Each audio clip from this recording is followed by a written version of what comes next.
I heard the nice stories and memories today, and I'm actually coming from a completely different place. We moved to Riga just 4 years ago during COVID time, and the city was completely shut down, and we had no actual plan what to do, and I was just wandering around the city in different neighborhoods, and I really fell in love with its cozy European scale and vibe. And I was walking around and thinking that it's kind of like a Sleeping Beauty, you know, sorry for my metaphor. And it looks like it has a great unreal potential. And I was thinking that probably I should do something about it. And I decided to read what's going on in the city, so I just went to Narvesen to buy some magazine to read about local real estate market, and I actually found nothing. And I was thinking that probably it's a place to do something about it, and I was thinking about some kind of platform where people can find information about everything going on in the city. So that's how the idea of the neighborhood started.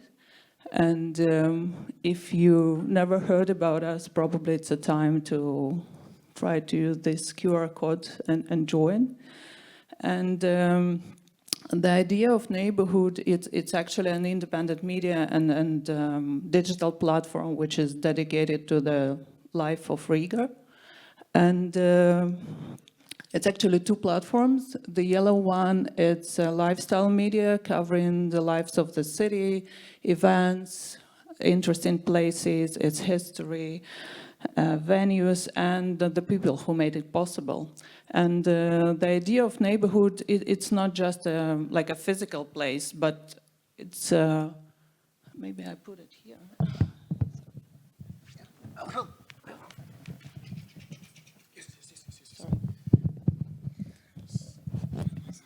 Thanks. Yeah. So it's not about just, can you hear me? Yes, just closer. Okay. So it's not about just a physical place, but no? No, we can't hear you. Like just maybe I could keep the mic for you. Okay. Okay.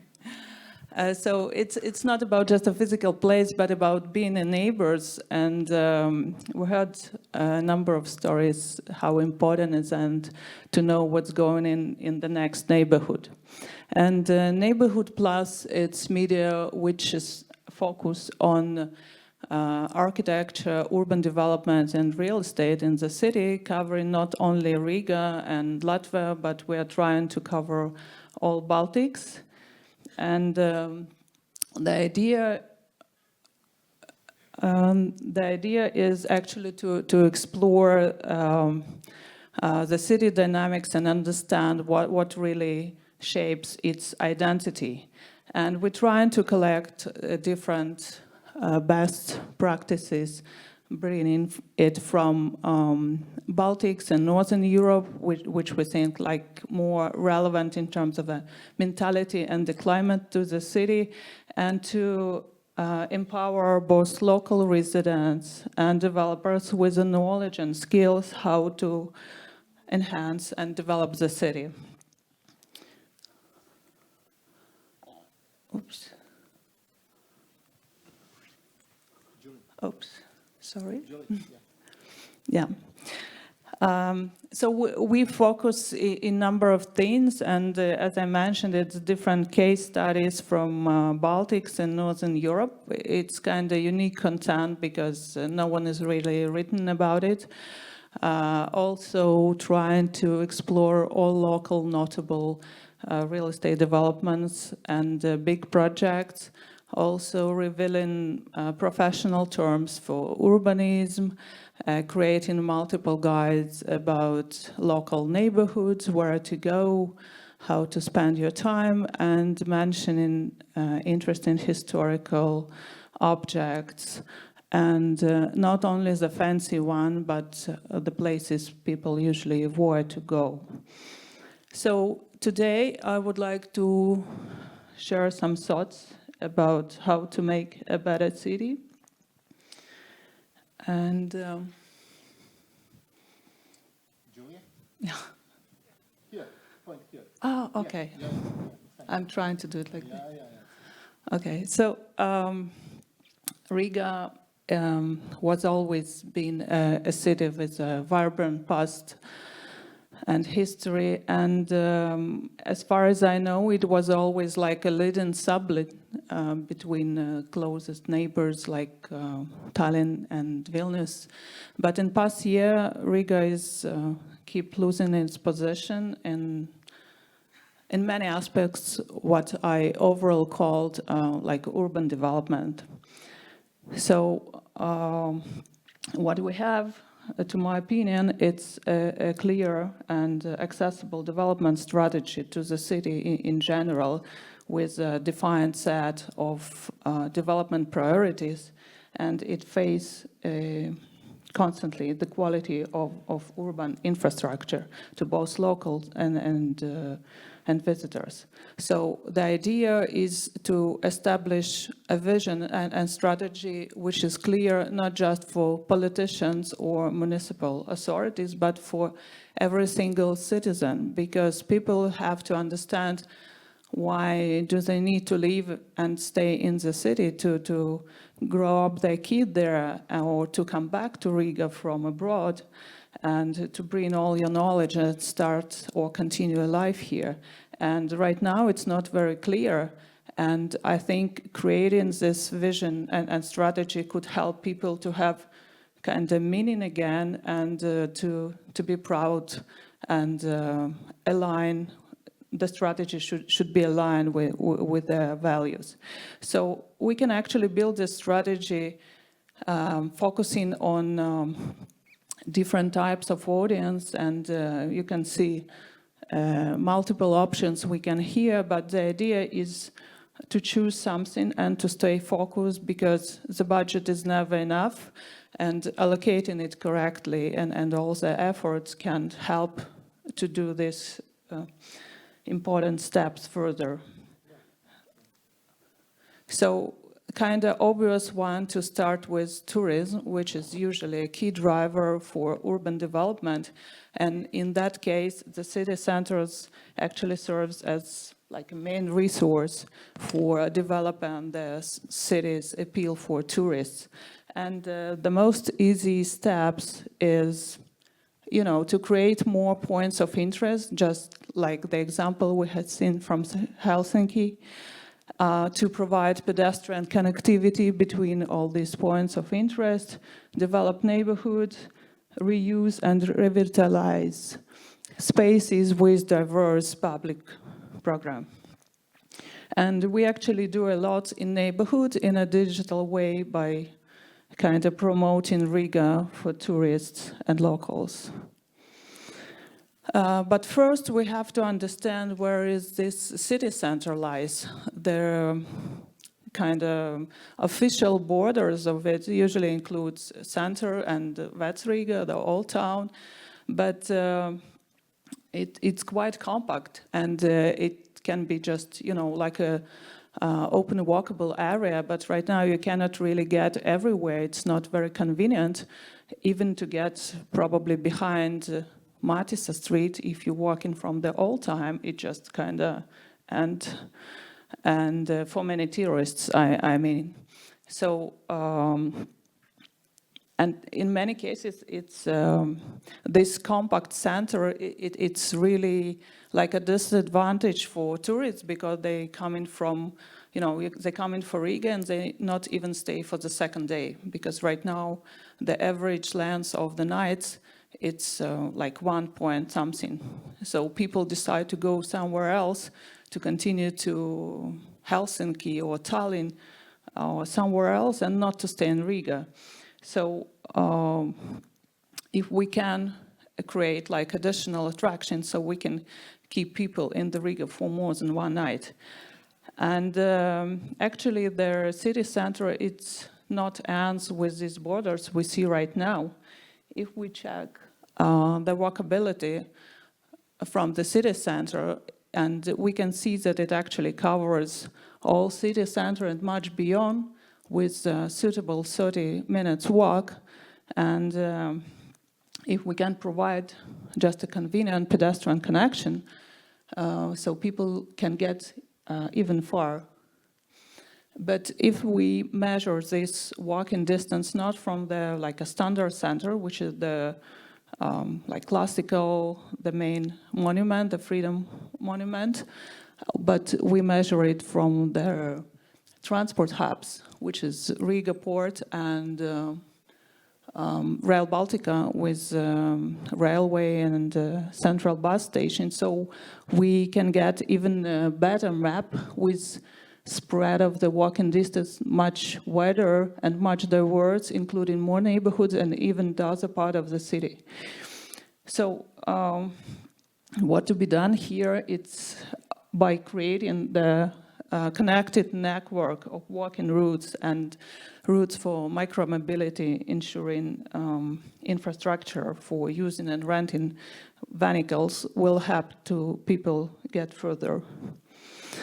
When we're talking about points of interest, we can see the same concentration, like everything is happening in the so-called center, but nothing beyond. And also, we all know that amount of like cultural and any type of venues where you can go in Riga, it's not enough. That's why people prefer to go to other destinations. So we should develop it, and it could be like an additional attraction and create vibrant urban scenarios. So what needs to be done is municipal support measures for local businesses to provide development of the SMB, like small and medium businesses in neighborhoods, consolidated resource with information about all of them, and tourist navigation system. But talking about city center, it's not just for tourists, it's actually the place where people live.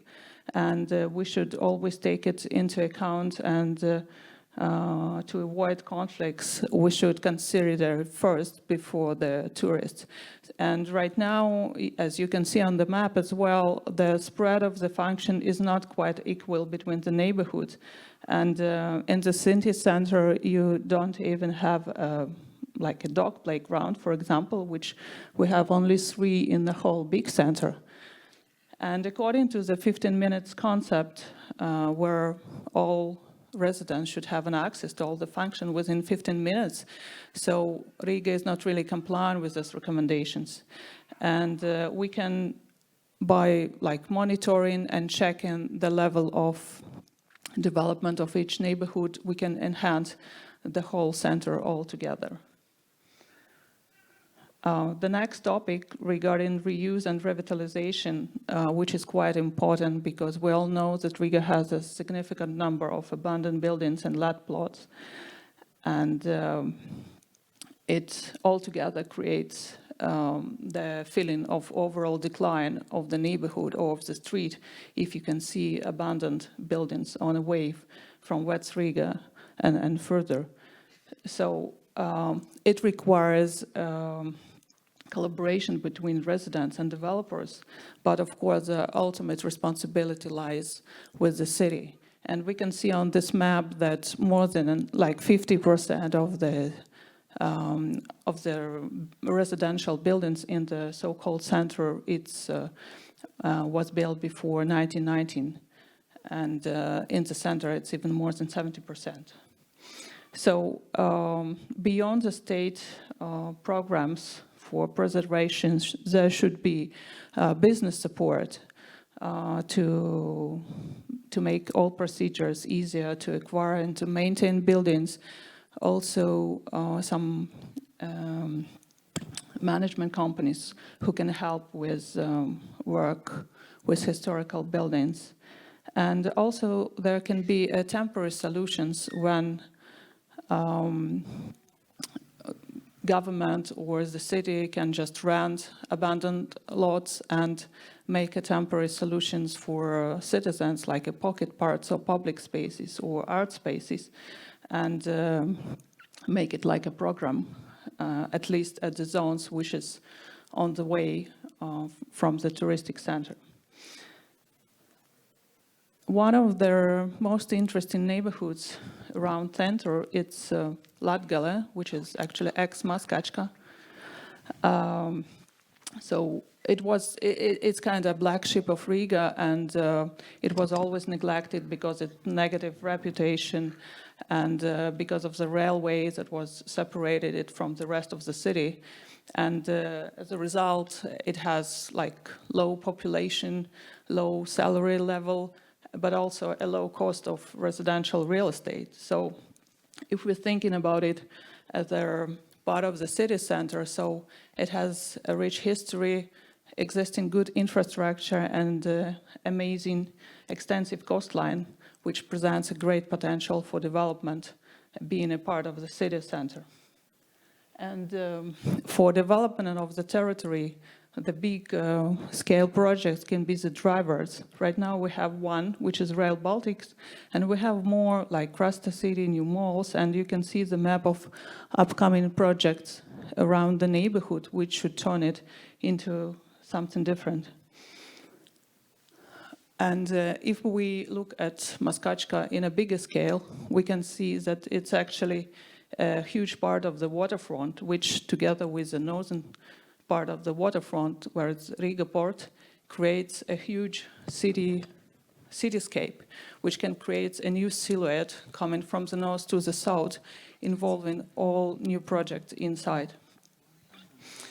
And this nice panorama, you can see actually what I'm talking about, that this is a huge piece of land which can be turned into a new extension of the city and expand the city center, providing the amazing view to the TV tower, to islands, and this huge piece of land. It's actually all municipal, so it's a great potential to turn it into a public park, develop pedestrian infrastructure, and promenades, public bathing, and beaches, and it's much more clean and calmer than the northern part of the city. So to summarize, my recipe would be to define a strategy and priorities for neighborhoods and some areas to develop, establish green light procedure for key urban projects, and it was also mentioned here about different governmental